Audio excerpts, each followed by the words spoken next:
warahmatullahi wabarakatuh. Perkenalkan, nama saya David Lambung Saputra. Di sini saya akan mempresentasikan hasil dari presentasi saya tentang materi motivasi belajar. Pengertian motivasi belajar. Motivasi belajar adalah dorongan yang timbul dari dalam diri siswa atau yang biasa disebut intrinsik, dan dari luar diri siswa yaitu ekstrinsik.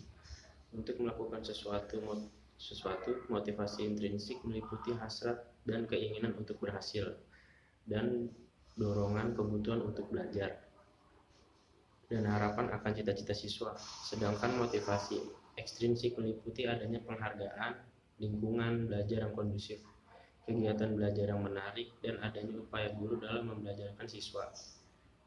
Motivasi belajar menurut Gamarra. Motivasi yang berasal dari dalam diri pribadi seseorang disebut motivasi intrinsik, yaitu motif-motif yang menjadi aktif atau berfungsi tidak perlu dirangsang dari luar. Hal ini dikarenakan di dalam diri setiap individu sudah ada dorongan untuk melakukan sesuatu.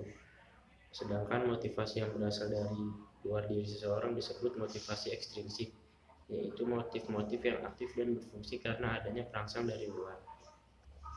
Ada dua jenis motivasi dari dalam diri seseorang. Satu, yaitu motivasi intrinsik. Motivasi intrinsik adalah hal dan keadaan yang berasal dari dalam diri siswa sendiri yang dapat mendorong melakukan tindakan belajar. Contoh-contoh motivasi intrinsik yaitu keinginan untuk menjadi orang ahli dan terdidik. 2. Belajar yang disertai dengan minat. 3. Belajar yang disertai dengan perasaan senang. 2. Motivasi ekstrinsik. Motivasi ekstrinsik adalah motif-motif yang aktif dan berfungsi karena adanya perangsang dari luar.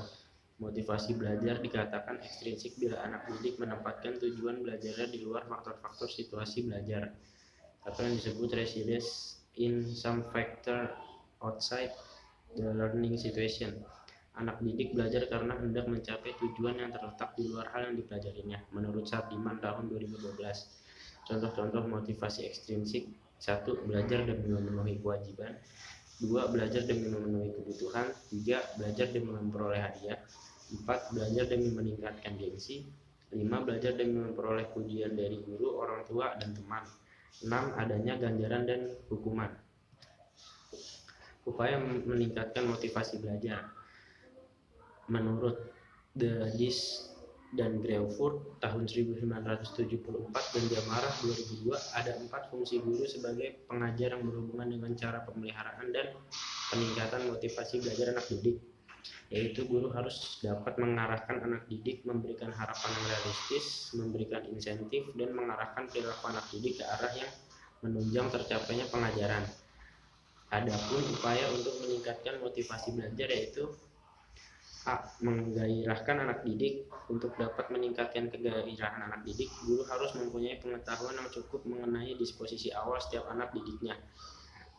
B. Memberikan harapan realistis.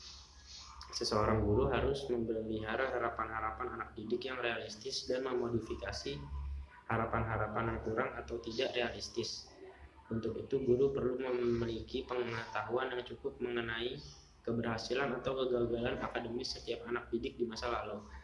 C. Memberikan insentif. Bila anak didik mengalami keberhasilan, guru diharapkan memberikan hadiah kepada anak didik berupa pujian, angka baik, dan sebagainya, sehingga pendidik terdorong untuk melakukan usaha tidak lanjut guna mencapai tujuan pengajaran.